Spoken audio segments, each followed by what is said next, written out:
တိုင်းတိုင်းတာကိုနားလေဟုတ်တယ်ဘယ်နေရာမှာတို့အခက်ခဲလေးဖြစ်နိုင်လဲပြမယ်နော်ဒါလေးကချိတ်လိုက်နေကြည့်လိုက်ဒီချိမှညီရယ်နော်တို့တွေထောက်တွေပါလေဆိုရင်အထဲထဲမှာဆွဲမှာဟုတ်ပြီးတော့ပုံမှန်ဧည့်သည်တွေလာလို့ရှိရင်အခု sorry အခုနောက်ပိုင်းကကျတော့ COVID တိကကြရဲကွာ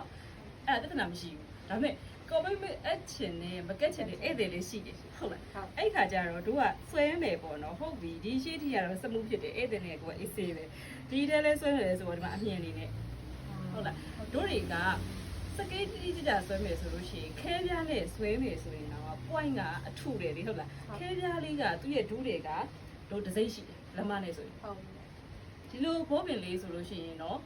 မြင်းချောင်းအတိုင်းလေးกว่าပေါ်တယ်ဆိုတော့ဒီလိုအမြင်များနေတဲ့အချိန်မှာဆွဲလို့ရတယ်ရရင်တော့မရဘူးနော်ဘာလို့လဲဆိုတော့ရရင်တော့မှတမီးကတိတိကျကျမပေါ်ဘူးဟုတ်လားအဲ့တော့ခဲပြားကတော့ပေါ်တယ်ဒီအမြင်တွေကိုအခုမှကြည့်ပါမိုင်းဒီနာလေးမှာဆွဲပြလိုက်ကိုကကဲပေါ်အောင်လို့ဆွဲပြီဆိုပါဆိုအမြင်တွေကတွန့်မုံဒါကဘာလဲဆိုတော့အဲ့တဲ့စိတ်ကြိုက်ကွာကော်ပေးမကတ်ဘူးဆိုရင်ကိုကလည်းရသလိုချုပ်ရတာပေါ့ဟုတ်တယ်မလားအဲ့တော့ဆွဲမယ်ဆိုရင်စကေးတွေအမညီတော့ point တွေပေါ့တန်မိုးတွေပေါ့မိုင်းဒီမှာပြောချင်တာဘာလဲဆိုတော့ခုနကဗီဒီယိုပေါ့နော်ငါတို့လေ့ကျင့်တင်နဲ့မှာဗလီရလို့ဒါလေးလိုက်မယ်ဆိုပြီးတော့ဗလီရသွားတာဘာလဲဆိုတော့သမီးတို့ပြောခဲ့သလိုပဲဒီမှာအမြင်တွေရှိတယ်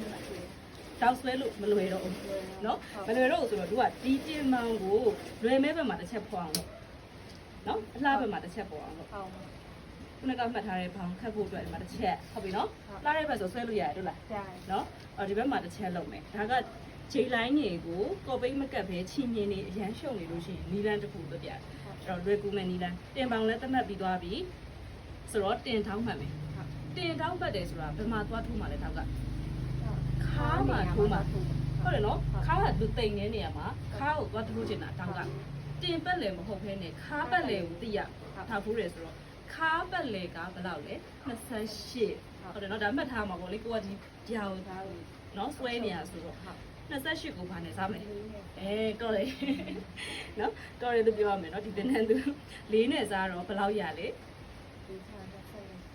4ခုနဲ့28ဟုတ်ပြီနော်4ခုနဲ့28ဆိုတော့ဒါတိကျအလီတော့တွဲရမှာပေါ့နော်အဲ့တော့4ခုနဲ့28ဆိုတော့9လက်မအဲ့တော့တင်ရဲ့ B1 နဲ့ B2 ရဲ့ဂျားတဲ့ကခြားနာချက်က9လက်မအဲ့တော့ CB မှတ်ထားတဲ့အတွက်ကြောင့်မလို့9လက်မကိုခွဲထုတ်လိုက်လို့ရှိရင်တင်းနဲ့စားရင်တူပဲလေအဲ့တော့ 3.4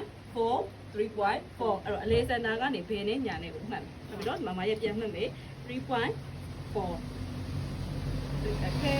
ပို့ပေါ့နော်ဒီဟာလေးကလေအခုစပြီးထောင်ဆွဲတော့မယ်ဆိုတာ ਨੇ တခုရှိရမှာဘာလဲဆိုလို့ရှိရင်ဒီဘက်မှာဆွဲလို့မရတော့ခြေတိုင်းနေဘက်မှာခြေတိုင်းနော်ငါတို့အလှဘက်မှာဆွဲမှာအဲ့မကြည့်မကြည့်ပြမယ်နော်အလေးမက်ကဒါခုနမမှတ်ထားဘူးလားမှတ်ထားတယ်အဲ့တော့မာကြီးအလေးဘက်အလှဘက်ကပြန်ဆွဲတော့အဲ့